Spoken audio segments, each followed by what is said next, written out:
जैसा कि आप स्क्रीन पर देख रहे हैं, हम आज आपके लिए एक अलग टॉपिक लेकर आए हैं। कुछ स्टूडेंट्स जो 10th क्लास के हैं या 9th क्लास के हैं, जिनकी अभी एग्ज़ाम्स नज़दीक हैं, उनकी विशेष आवश्यकताओं को देखते हुए और वैसे भी कंपटीशन एग्ज़ाम्स में भी ये टॉपिक जो है वो इम्पोर्टेंट है, काम का है, पूछा जाता है। तो आज हम इस टॉपिक पे ऊपर अपना जो वीडियो सीरीज़ है हमारी वो शुरू करेंगे। एक वीडियो में ये पूरा टॉपिक तो नहीं आने वाला है, बट आज हम इसके कुछ हिस्से को आज इस वीडियो में हम कवर करेंगे और कुछ बचा हुआ अगले वीडियो में। इसी तरह से कुछ 2 या 3 वीडियोज़ में इस पूरे रिपोर्टेड स्पीच के इस टॉपिक को हम कंप्लीट करने की कोशिश करेंगे। तो शुरू करें हम आज अपना ये टॉपिक रिपोर्टेड स्पीच, यानी डायरेक्ट स्पीच को किस तरह से इनडायरेक्ट में चेंज करते हैं और चेंज करते समय उसमें किस किस तरह से बदलाव होते हैं, कौन कौन से चेंजेस उसमें होते हैं, वो सारे चेंजेस को अच्छे से समझने के लिए और इन सारे चेंजेस को किस तरह से किया जाता है, कौन सी चीज़ को चेंज करते समय किस में चेंज करते हैं, ये सारी चीज़ें हम आज के वीडियो में हम शुरू करें। इससे वीडियो को इस पूरे वीडियो सीरीज़ में, वीडियो न कहकर मैं वीडियो सीरीज़ कहूँगा, इस एक वीडियो सीरीज़ हम शुरू करेंगे इस रिपोर्टेड स्पीच के टॉपिक की, जिसमें एक आज का ही वीडियो नहीं होगा, छोटे छोटे वीडियोज़ में, यानी 10-15 मिनट 20 मिनट से ज़्यादा का वीडियो नहीं बनाएंगे क्योंकि वरना थोड़ा बोरिंग हो जाता है। तो एक वीडियो में 15 मिनट या 20 मिनट से ज़्यादा का वीडियो नहीं होगा, तो एक वीडियो में जितना आ पाएगा हम उतना इस रिपोर्टेड स्पीच का भाग कवर करेंगे। तो आइए शुरू करें।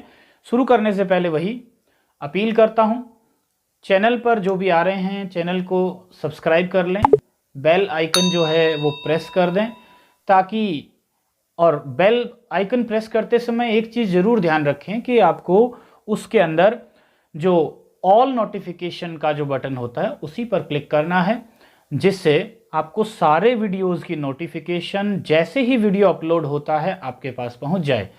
तो वीडियोस को अपने पास जल्द से जल्द लेने के लिए ऑल नोटिफिकेशन के बटन पर ही बटन दबाएं, क्लिक करें। तो आइए शुरू करते हैं आज का टॉपिक। आज का टॉपिक हमारा है रिपोर्टेड स्पीच, यानी direct to indirect. How to change direct speech into indirect speech, यानी एक डायरेक्ट स्पीच को इनडायरेक्ट स्पीच में कैसे चेंज करें, चेंज करते समय क्या क्या चीज़ें चेंज की जाती हैं और कौन सी चीज़ें ऐसी हैं जिनको चेंज नहीं किया जाता है, या कौन कौन सी ऐसी बातें हैं जिनकी वजह से रिपोर्टेड स्पीच में कौन कौन सी चीज़ें हैं जिनको हम चेंज नहीं करते हैं। तो सबसे पहले बात करेंगे हम से या सैड, यानी रिपोर्टिंग वर्ब जो है। मैं रिपोर्टेड स्पीच को थोड़ा सा ये से और सैड को चेंज करने का जो तरीका है इसको हम समझें उससे पहले एक यहाँ मैं आपको थोड़ा सा समझा देता हूँ कि रिपोर्टेड स्पीच जो है, यानी जो इनडायरेक्ट स्पीच को जिसको हम इनडायरेक्ट स्पीच में चेंज करते हैं, वो जो डायरेक्ट स्पीच होती है, रिपोर्टेड स्पीच के अंदर 2 भाग होते हैं। एक सेंटेंस में 2 भाग होते हैं। एक कहलाता है रिपोर्टिंग वर्ब, ये कॉमा से बाहर का भाग होता है, जिसमें ये कहा गया होता है, यानी कोई व्यक्ति जो ये बात, जो इन्वर्टेड कॉमा में जो भी सेंटेंस है, जो भी बात है, उस बात को किसने कहा, ये लिखा होता है रिपोर्टिंग वर्ब में। तो रिपोर्टिंग वर्ब जो है वो कॉमा से बाहर होती है, और जो कॉमा के इन्वर्टेड कॉमा और उसके बाद inverted comma, in inverted commas के बीच में जो होता है उसको कहते हैं रिपोर्टेड स्पीच। तो 2 चीज़ें होती हैं, एक रिपोर्टिंग वर्ब और एक रिपोर्टेड स्पीच। तो ये जो से या सैड है ये रिपोर्टिंग वर्ब का हिस्सा होता है, यानी ये किस में होता है, रिपोर्टिंग वर्ब में दिया हुआ होता है।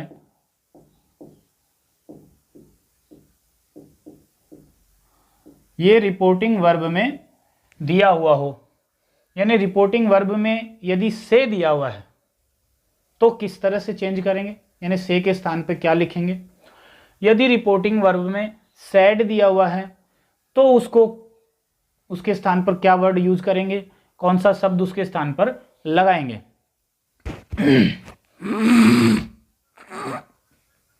तो रिपोर्टिंग वर्ब के अंदर ये से या सैड दिए होंगे, इनको हमें चेंज करके इनकी जगह पे इन्हीं का सिनोनिम वर्ड यूज करना होता है, इन्हीं का पर्यायवाची वर्ड हम कह सकते हैं वह हमें यूज करना होता है। तो जैसे पहले हम बात करेंगे असर्टिव सेंटेंस की। असर्टिव सेंटेंस में दो टाइप आ जाते हैं, अफर्मेटिव और नेगेटिव।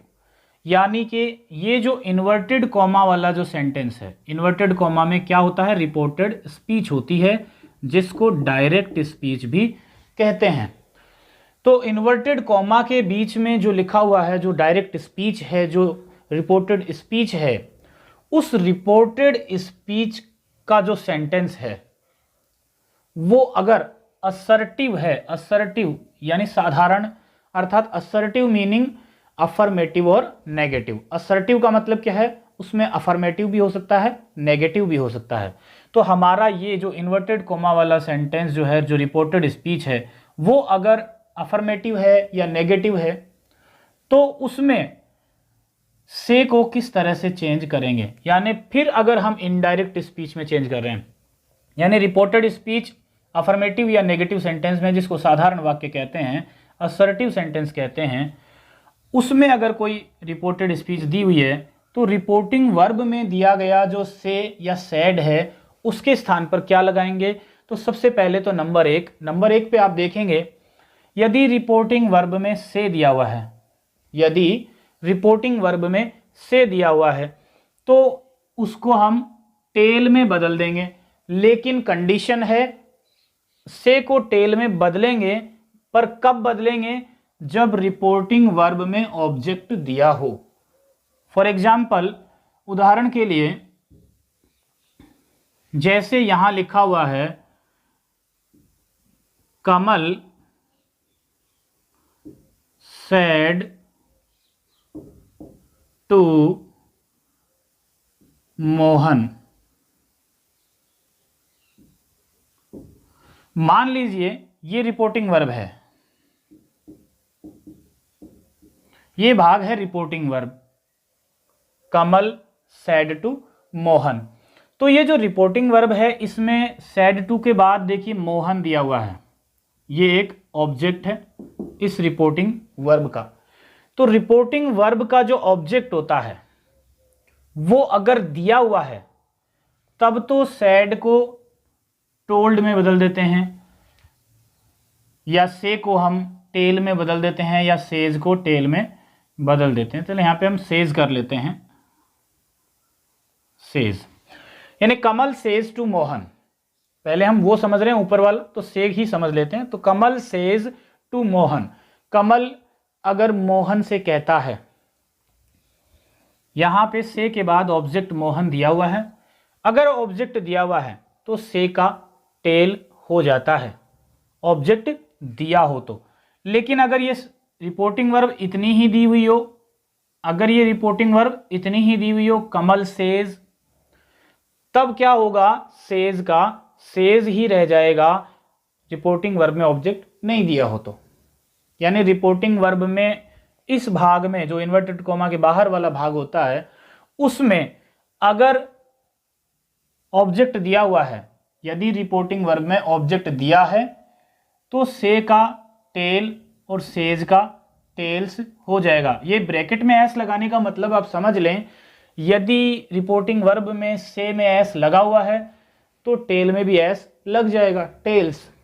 यदि रिपोर्टिंग वर्ब में एस नहीं है, से में रिपोर्टिंग वर्ब का जो से है उसमें एस नहीं लगा हुआ है, तो यहां पर भी टेल ही आएगा, टेल्स नहीं आएगा। इसी तरह से नंबर 2, यदि रिपोर्टिंग वर्ब में ऑब्जेक्ट नहीं दिया हो तो से का से और सेज आए तो भी सेज, यानी ये एस लगा है तो लगेगा, नहीं लगा तो नहीं लगेगा, तो से का से रह जाएगा अगर ऑब्जेक्ट नहीं दिया है तो।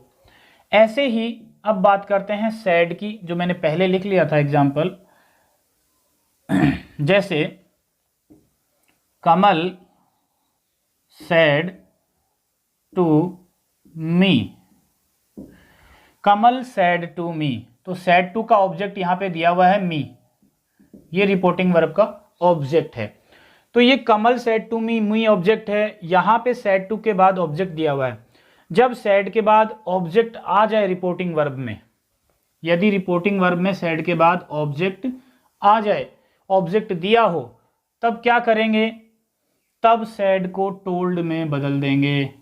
ध्यान रखिएगा, रिपोर्टेड स्पीच साधारण होनी चाहिए, हम बात साधारण वाक्यों की ही कर रहे हैं। रिपोर्टेड स्पीच साधारण वाक्य है और रिपोर्टिंग वर्ब में सैड के बाद ऑब्जेक्ट है मी दिया हुआ है, तो सैड को टोल्ड में बदल देंगे। यानी कि इसको जब चेंज करेंगे तो ये हो जाएगा कमल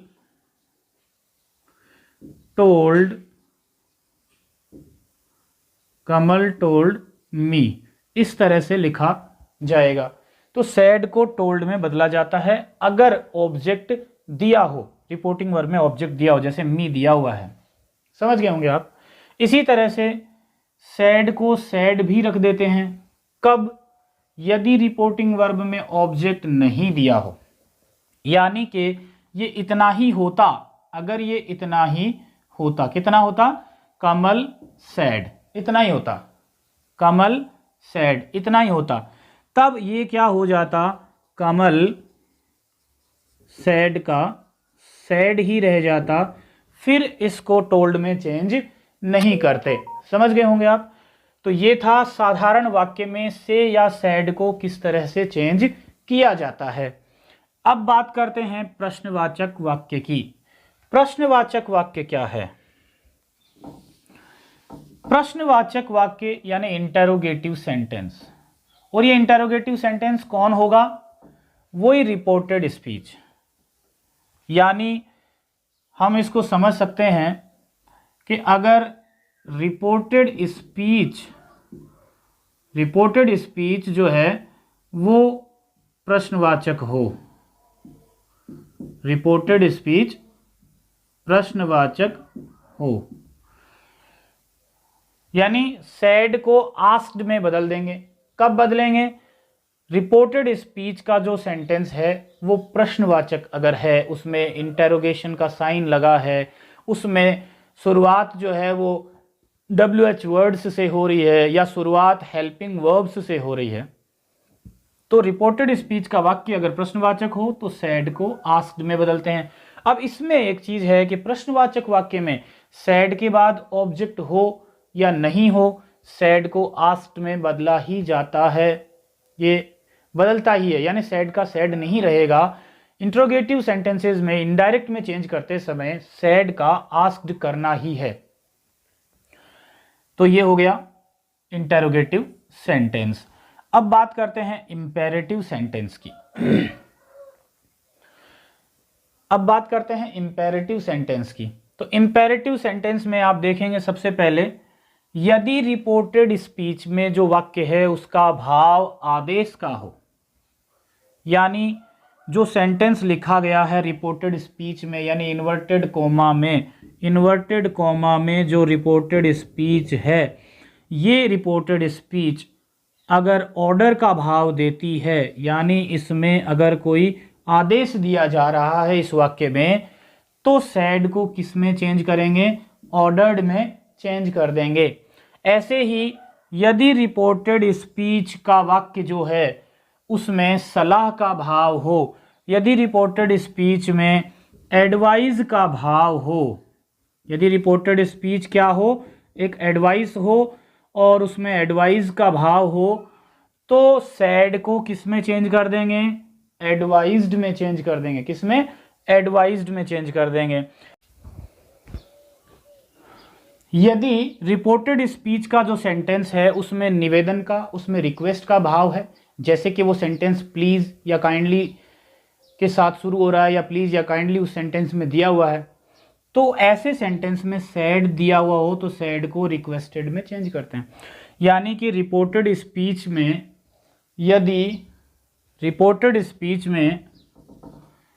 यदि रिक्वेस्ट का भाव हो, रिपोर्टेड स्पीच में रिक्वेस्ट का भाव हो, तब सैड को रिक्वेस्टेड में चेंज कर देते हैं। फिर बात करें, यदि रिपोर्टेड स्पीच में, यानी रिपोर्टेड स्पीच में सुझाव दिया हो, कोई सुझाव दिया गया हो, कोई सजेशन दी गई हो, ऐसे जो सेंटेंस होते हैं तो वहाँ सैड को सजेस्टेड में चेंज कर देते हैं। यानी सुझाव दिया गया हो रिपोर्टेड स्पीच में, इन्वर्टेड कोमा वाले वाक्य में, तो सैड को सजेस्टेड में चेंज करते हैं। ऐसे ही एक बात और ध्यान में रखनी है, कई बार सेंटेंस जो है लिखा जो होता है उसमें स्पष्ट नहीं हो पाता है कि वो सेंटेंस कोई ऑर्डर का भाव दे रहा है या एडवाइस का दे रहा है या सजेशन का दे रहा है। यानी कई बार ऐसे सेंटेंस होते हैं जो क्लियर स्पष्ट नहीं कर पाते कि उनमें भाव क्या है। तो ऐसे सेंटेंसेस में जब भाव स्पष्ट नहीं हो, इम्पेरेटिव सेंटेंस हो इन्वर्टेड कोमा में और उसका भाव क्लियर नहीं आ रहा हो, तो सैड को आस्क्ड में भी बदला जा सकता है। तो सैड को किस में बदल देंगे? आस्क्ड में बदल देंगे। तो ये तो हुआ साधारण वाक्य, फिर उसके बाद हो गया प्रश्नवाचक वाक्य और फिर हो गया इम्पेरेटिव सेंटेंस। यानी ये 3 तरह के वाक्य जिनकी बात हम करें तो इनमें सैड को किस तरह से चेंज किया जाता है। फिलहाल हम इन्हीं तीन तरह के वाक्यों को आगे बढ़ाएंगे। एक्सक्लेमेटरी और ऑप्टेटिव सेंटेंस के अंदर सैड को किस में चेंज करते हैं उसका हम एक साथ ही लेकर चलेंगे। यानी एक्सक्लेमेटरी सेंटेंस और ऑप्टेटिव सेंटेंस में पूरे चेंजेस, चाहे वो सैड का चेंजेस है, चाहे वो टेंस का चेंज है, चाहे वो प्रोनाउन का चेंज है, उसको हम पूरा एक साथ ही पढ़ेंगे। बाकी जो असर्टिव यानी साधारण वाक्य है, जो इंटेरोगेटिव प्रश्नवाचक वाक्य है, या जो इम्पेरेटिव है यानी आदेशात्मक या आज्ञा सूचक वाक्य है, इन तीनों को हम एक साथ लेकर चलेंगे। तो इन तीनों के अंदर से या सैड को कैसे चेंज किया जाता है ये हमने अभी जाना। अब आगे बढ़ें उससे पहले मैं कहना चाहूँगा कि जो चैनल पर आ रहे हैं वो एक बार चैनल सब्सक्राइब करें, बेल आइकन प्रेस करें। आपके लिए यहाँ इस चैनल पर ग्रामर के सारे टॉपिक जो हैं उनको अनफोल्ड हम करेंगे। सारे जो भी चैनल पर आ रहे हैं उनके लिए ज़रूर मैं कहना चाहूँगा कि हमारे चैनल पर आपके लिए ग्रामर के टोटल टॉपिक्स को हम अनफोल्ड करने की पूरी कोशिश करेंगे। सारे जो जितने भी टॉपिक्स हैं, चाहे वो कंपटीशन एग्ज़ाम्स के लिए इम्पोर्टेंट हैं, चाहे वो स्कूल एग्ज़ाम्स के लिए इम्पोर्टेंट हैं, चाहे वो किसी कॉलेज एग्ज़ाम के लिए इम्पोर्टेंट हैं, यानी हर तरह के हम टॉपिक को, ग्रामर का टॉपिक को हम यहाँ पर टच करने की पूरी कोशिश करेंगे। तो हमारे वीडियोज़ पर बने रहें। आपके जो भी भाई, दोस्त, बहन, रिश्तेदार जो भी इंग्लिश सीखना चाहते हैं, जो भी इंग्लिश की ग्रामर को अच्छे से सीखना चाहते हैं, ग्रामर के अंदर जो अपने आप को थोड़ा अच्छा करना चाहते हैं, यानी जो अपनी ग्रामर को सुधारना चाहते हैं, इम्प्रूवमेंट करना चाहते हैं, तो वो चैनल पर आएँ और आप उन्हें अपना ये वीडियो का जो लिंक है वो शेयर करें उनके साथ में, उन्हें इस चैनल तक लेकर आएँ, उन्हें भी इसका फ़ायदा उठाने दें। और चैनल पर बने रहिए, सब्सक्राइब कीजिए, बेल आइकन प्रेस कीजिए। इसी के साथ दीजिए इजाज़त। आज के वीडियो में हम केवल ये सैड को कैसे चेंज करते हैं यही सीखने वाले थे। नेक्स्ट वीडियो में हम बात करेंगे कि जो सेंटेंस हैं डायरेक्ट स्पीच और इनडायरेक्ट स्पीच, उनको आपस में कनेक्ट कैसे करें, यानी कंजक्शन कौन सी लगेगी कौन से प्रकार के वाक्य में। यानी असर्टिव सेंटेंस हो तो किस कंजक्शन से जोड़ेंगे, इंटेरोगेटिव सेंटेंस हो तो किस कंजक्शन से जोड़ेंगे, और इम्पेरेटिव सेंटेंस हो तो उनमें किस तरह से कंजक्शन लगाई जाएगी, कैसे उनको आपस में जोड़ा जाएगा। यही सारी चीज़ें हम अपने नेक्स्ट वीडियो में आपके लिए लेकर आने वाले हैं। तो इंतज़ार कीजिए हमारे अगले वीडियो का। तब तक आप ये वीडियो देखते रहिए। इससे पीछे भी बहुत सारे वीडियोज़ हम बना रहे हैं और बना चुके हैं। हमारी एक सीरीज़ चल रही है पार्ट्स ऑफ स्पीच की, उस सीरीज़ में हम नाउन कंप्लीट कर चुके हैं, प्रोनाउन का वीडियो कंप्लीट बन चुका है। तो अब उसमें उसी सीरीज़ में एक वर्ब का वीडियो भी हम आपके लिए लेकर आने वाले हैं। तो ये जो सीरीज़ है ये रिपोर्टेड स्पीच की सीरीज़ है, जो कक्षा 9-10 के लिए तो विशेष रूप से यहाँ पे हम इसको लेकर माने कि ये एग्ज़ाम की दृष्टि से बहुत इंपॉर्टेंट है। इसके अलावा कंपटीशन एग्ज़ाम में भी ये रिपोर्टेड स्पीच के क्वेश्चन जो हैं वो पूछे जाते हैं। तो इसको आप सभी के लिए बहुत ही अच्छे तरीके से हम ये वीडियो के अंदर अच्छे से समझाने वाले हैं। तो आज हमने केवल इतना ही जाना कि साधारण सेंटेंस हो तो से या सैड को कैसे चेंज करेंगे, और इंटेरोगेटिव सेंटेंस हो तो सैड को किस में बदलेंगे, इम्पेरेटिव सेंटेंस हो तो सैड को कैसे चेंज करेंगे। तो इसी के साथ दीजिए इजाज़त, चलते हैं।